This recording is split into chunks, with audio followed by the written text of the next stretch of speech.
Bonjour et bienvenue au Café Change dans la pensée philo, l'occasion pour moi de vous montrer que de nombreuses expressions de la vie courante trouvent en réalité leur origine dans la Bible et on ne le sait pas toujours. Alors je ne sais pas si vous avez eu l'occasion d'écouter, de regarder un petit peu les vidéos qui ont été faites. Je suis presque à 50 vidéos maintenant concernant cette rubrique et j'avoue que moi-même, j'exerce mon oreille maintenant à toutes les réflexions que j'entends, que ce soit en regardant un film, en écoutant une émission ou alors simplement en discutant avec des amis, comme d'ailleurs récemment avec cette expression qui a fait tilt à mon oreille. D'ailleurs, même les gens de mon entourage aujourd'hui parfois réagissent en me disant « Ah, ça c'est aussi une expression que tu pourrais aborder au Café Change ». C'est dire qu'il y a vraiment beaucoup d'expressions de la vie de tous les jours qui trouvent leur origine dans la Bible. Alors aujourd'hui, j'aimerais parler avec vous de cette expression, il y a beaucoup d'appelés, mais peu d'élus. Alors, pas difficile d'imaginer que cette expression, effectivement, se trouve dans la Bible, mais on va voir ensemble qu'elle n'a pas du tout le sens qu'on lui prête la plupart du temps lorsqu'on l'utilise dans le langage de la vie courante. Souvent,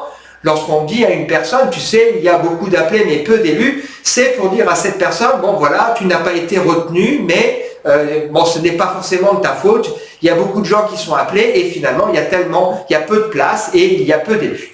On va voir ensemble que l'histoire de cette expression, en fait, a un sens qui est totalement différent. Alors, il faut pour cela se rendre dans l'évangile de Matthieu au chapitre 22, c'est-à-dire presque à la fin de cet évangile qui nous raconte l'histoire de Jésus. Jésus est presque à la fin donc, de son ministère terrestre et il se rend dans la ville de Jérusalem et au temple.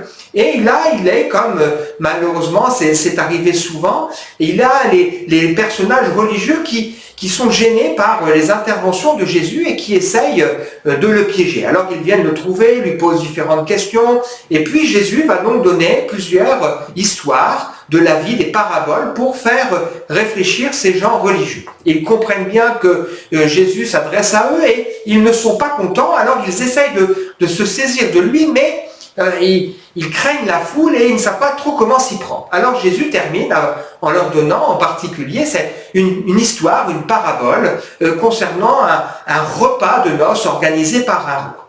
Et donc Jésus raconte aux gens qui sont présents et en particulier aux gens religieux, voilà, il y a un roi qui décide de faire des noces pour son fils. Et donc il va envoyer des serviteurs pour inviter ceux qui sont prévus pour la noce. Et voilà que les gens ne veulent pas venir. Alors le roi est déçu, alors il envoie d'autres serviteurs pour insister auprès de ces personnes en disant venez, il y a les noces qui sont prêtes, et là, sans se soucier de l'invitation, ils retournent à leurs différentes occupations, leur travail et à leurs différentes occupations. Là, le roi est en colère, et donc il décide donc de punir ces personnes, et puis il dit à ses serviteurs, mais il y a tellement de place, il faut aller dans les rues un peu partout pour inviter d'autres personnes parce que là, il y a une grande fête qui est prévue et c'est tellement dommage qu'il y ait peu de personnes qui viennent. Et donc, les serviteurs vont dans les rues, ils invitent et cette fois-ci, la salle des noces est remplie. Le roi rentre dans la salle des noces et puis là, il s'aperçoit qu'il y a une personne qui est présente mais qui n'a pas revêtu l'habit de circonstance. Alors le roi va trouver cette personne et lui dit « Mais comment ça se fait que tu es rentré sans habit de circonstance ?» Et cette personne sera donc elle aussi exclue parce qu'elle finalement, par son attitude, elle n'a pas respecté les noces comme c'était prévu. Et Jésus termine cette histoire en disant « Il y a beaucoup d'appelés, mais peu d'élus. » Quel est le sens de cette histoire? Eh bien, on comprend bien que Jésus montre ici que le problème, ce n'est pas qu'il n'y a pas assez de place. Mais le problème, c'est plutôt que celles et ceux qui sont invités à participer donc à ce festin, à cette fête, n'en ont pas envie et refusent l'invitation.